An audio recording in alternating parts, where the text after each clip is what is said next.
അപ്പോഴേ നമുക്കിന്ന് 3 ഗസ്റ്റ് ഉണ്ട് കേട്ടോ. നമ്മുടെ മോൻ്റെ ഫ്രണ്ട്സാണ് കേട്ടോ. അവർക്കപ്പോൾ ഇടപ്പള്ളിലൊരു പ്രോഗ്രാം ഉണ്ടായിരുന്നു, നൈറ്റിലൊരു സർവേയുടെ ഒരു പരിപാടി ഉണ്ടായിരുന്നു NSSന്റെ ഭാഗമായിട്ട്. അപ്പോൾ പിള്ളേര് കാലത്ത് 8 മണി വരെ അവർക്ക് ഡ്യൂട്ടി ഉണ്ടായിരുന്നു. അത് കഴിഞ്ഞ് ഇങ്ങോട്ടാണ് വന്നത്. അപ്പോൾ രാവിലെ ഞാൻ അറിഞ്ഞാട്ടാ ഇവര് വരുന്നുണ്ടെന്ന്. അപ്പോൾ തട്ടിക്കൂട്ടി ഒരു ഇത്തിരി പൊട്ടുണ്ട്, അതിൽ നമ്മുടെ എളുപ്പപ്പണി പൊട്ടുണ്ടാക്കി. പിന്നെ മുട്ട ഉരുളങ്ങ കൂടി ഒന്ന് പാലുകറിയൊക്കെ വെച്ചു, അല്പം തേങ്ങാപ്പാലൊക്കെ ഒഴിച്ച് ഗ്രേവിക്കറി ഉണ്ടാക്കി, പപ്പടം വറുത്തെടുത്തു. ഇത്രയാണ് ഞാൻ ഉണ്ടാക്കിയത് കേട്ടാ. പറഞ്ഞിട്ടാ വന്നിരുന്നെങ്കിൽ ഞാൻ അടിച്ചു വിളിച്ചാനേട്ടാ. പറയാതെ രാവിലെയാണ് അറിയിച്ചതല്ല, ഒരു 6-7 മണി ആയപ്പോഴാണ് ഇവര് ഇൻഫോം ചെയ്തേക്കണത്.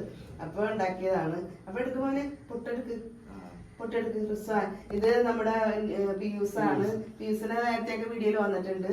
ഇത് നമ്മുടെ റിസ്വാനാണ്. പിന്നെ ഫാജി ഉണ്ട് കേട്ടോ. ഫാജിയുടെ ഐഫോണിൽ വീഡിയോ പിടിക്കണത്. അപ്പൊ ഫാജി നമ്മുടെ വീഡിയോയിൽ വന്നിട്ടില്ല. അപ്പൊ കഴിക്കുമോനെ. താറാമുട്ട കഴിക്കുവാ? താറാമുട്ട. അപ്പൊ ഉരുളക്കിഴങ്ങും മുട്ടയും കൂടി കറി വെച്ചതാണ്. അത് നിങ്ങൾക്ക് കൊടുക്കാം. ഇതാണ് ഞങ്ങളുടെ റിസ്വാൻ. ഇവരെപ്പോഴും റിസ്വാന്റെ വീട്ടിലാണ് കേട്ടോ ചാപ്പാട് കഴിക്കാൻ പോണത്.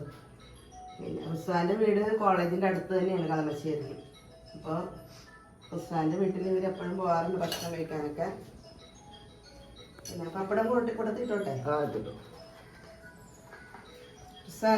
പപ്പടം ഇട്ടെ. പ്ലേറ്റ് നിറക്കട്ടെ പപ്പടവും മുട്ടയൊക്കെ. എനിക്കിട്ടായിരുന്നില്ല. അപ്പൊ കഴിച്ചോട്ടാ.